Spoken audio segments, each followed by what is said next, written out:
Thinking about putting in a solar system, want to know what it takes to go from thinking about it to actually having a working system like this? Well, I did it, and we're going to go through it from A to Z, so stick around, it's all coming right up. All right, everybody, before we get started, I just want to let you know that we're going to try to cover everything as fast as possible. I don't want this video to get bogged down, so we're going to jump right into it. If you are even thinking about getting a solar system installed on your home, the first thing I would do is jump onto the Tesla site and then try to design a system based on your budget, how much you have to spend, and how much of a solar system you want, how many panels you want, how many power walls you want. That'll give you an idea what it is that you're trying to scope out as far as a system. Once you have that, you can go around and get some quotes on that system. But jump onto the Tesla site, tesla.com/energy/design, and build out a system that you're comfortable with as far as your budget goes, what you want to spend, how much you can afford. Once you get there, you're going to have an idea of what kind of system it is that you built out that you want to put in place. For me, this is what I have: 16 solar panels. I have the 11.5 kilowatt Powerwall 3. This puts out 6.5 kilowatts of power, and I'm in Southwest Florida. So like, your location is really going to be key too, because you want to know how much generation you're probably going to get based on where you are, and also which way your house faces will impact how much you're going to generate. The Tesla site will give you an idea of what it's going to look like. Once you have that information, then I would suggest going around and getting quotes. You don't have to go with Tesla, although Tesla is definitely a solid option. You can go through other providers.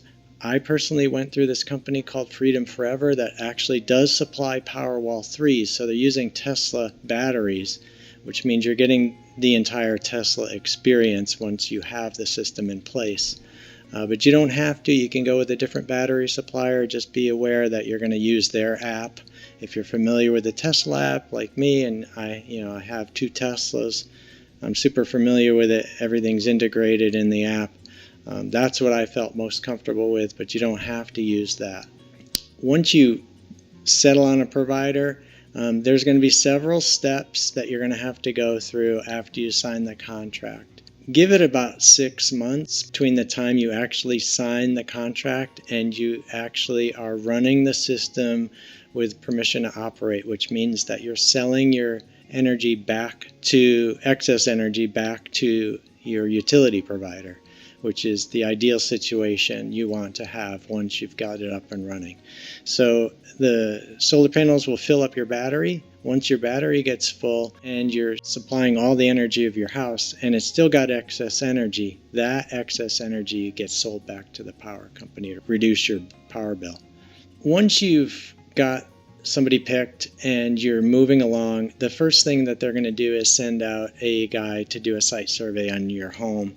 He's going to look in your attic, he's going to take measurements, he's going to look at your panel. You're going to need to be home for this guy to come, because he's got to get inside your garage, he's got to look at the stuff, he's got to get up in your attic, he's going to take a whole bunch of pictures and measurements. Once that gets processed, what they're going to do is have somebody do a site plan. So they're going to figure out how many panels you're going to need on your home, where they're going to be located. It's all going to be drawn up so that it could be submitted to the town to get your permit. You need a permit to have all this installed. This will all get drawn up. It'll get sent to the town. This can take another 4 to 8 weeks to get actually done. Figure a month or 2 before you get these plans back. The permits actually get pulled, and you go to the ready to install status. The next step is to schedule the installation. They have to actually procure all these parts, so figure another month to 3 months before they actually come out. For me, it was like around the May-June time period, and the scheduling for installation wasn't till August. You're going to need a good weather day. If it's not nice weather, they're going to reschedule on it. Absolutely plan to be home that day. The crew's going to need access all over the place. Inside the attic, they're going to need to get on the roof, they're going to need to be in your driveway. The installation takes about a day, and they're done. I'm surprised they can do all this in a day, but they actually get it all done in a day. It's pretty amazing. It's a lot of work. The crew shows up, the parts get rolled out of the truck, they set up shop on the side of your house, and they start getting to work right away. Stacking the panels, they're on the roof. The guys are putting in the panels while 2-3 guys on your roof, while you have 2 guys on the side of your house that are actually installing the battery and associated equipment, gateway, and all that stuff, integrating it with your panel. This is what it looks like when it's done. On the side of your home. The big white box is the battery, the power wall. The small white box is a gateway, as that interfaces with the app and the home and the panel. Once you have it up and running, the first thing you're going to do is he's going to show you the off-grid installation. You can toggle anytime between on-grid and off-grid with the Tesla app. You can completely go off-grid if you want. It won't use the utility at all.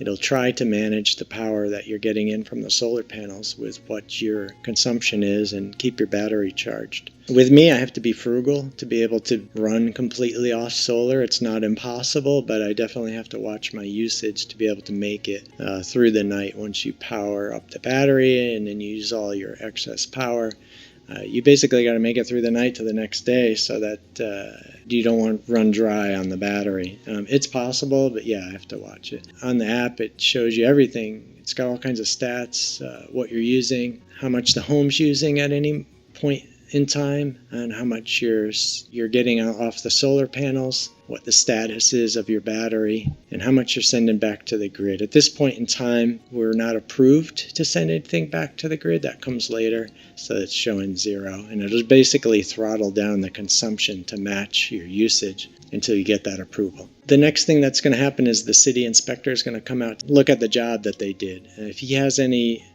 complaints, which in my case, he said we're missing some labels, they're going to have to come back and do whatever it is that they ask for. Then you may possibly have to have a new meter put on. I did not. You'll have to interface with your power company.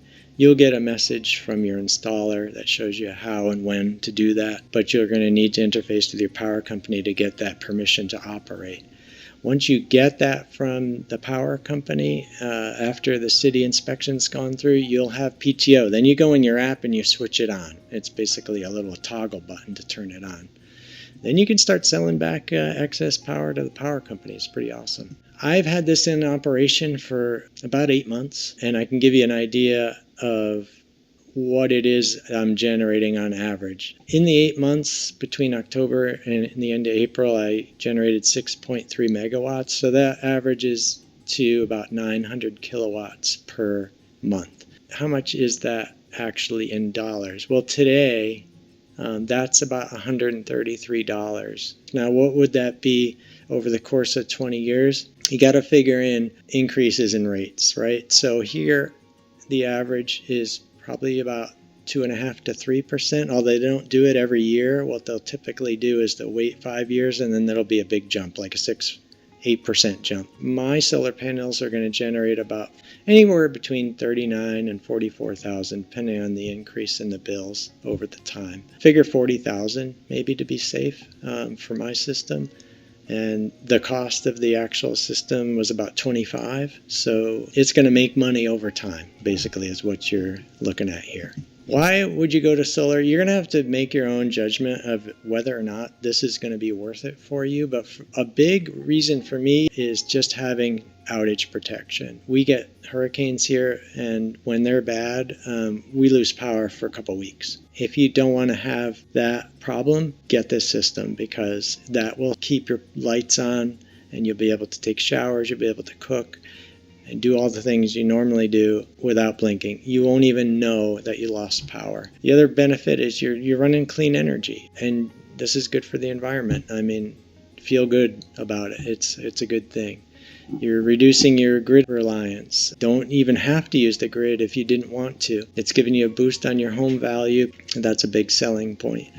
you're locking in your expenses, right? So the rates can go up. You don't really care because your rates for you are set. You're generating it yourself. And it's cool tech.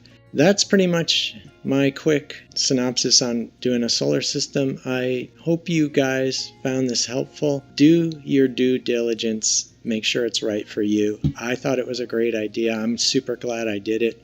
It's not going to be right for everybody, especially depending on where you live, how much sun you get. But I definitely recommend it if the numbers work out. Hope you liked the video. Hope it was informative, and please hit the like and subscribe. Keep this channel popular and help me out. I certainly appreciate it, and we'll see you guys on the next one. Thanks again, everybody.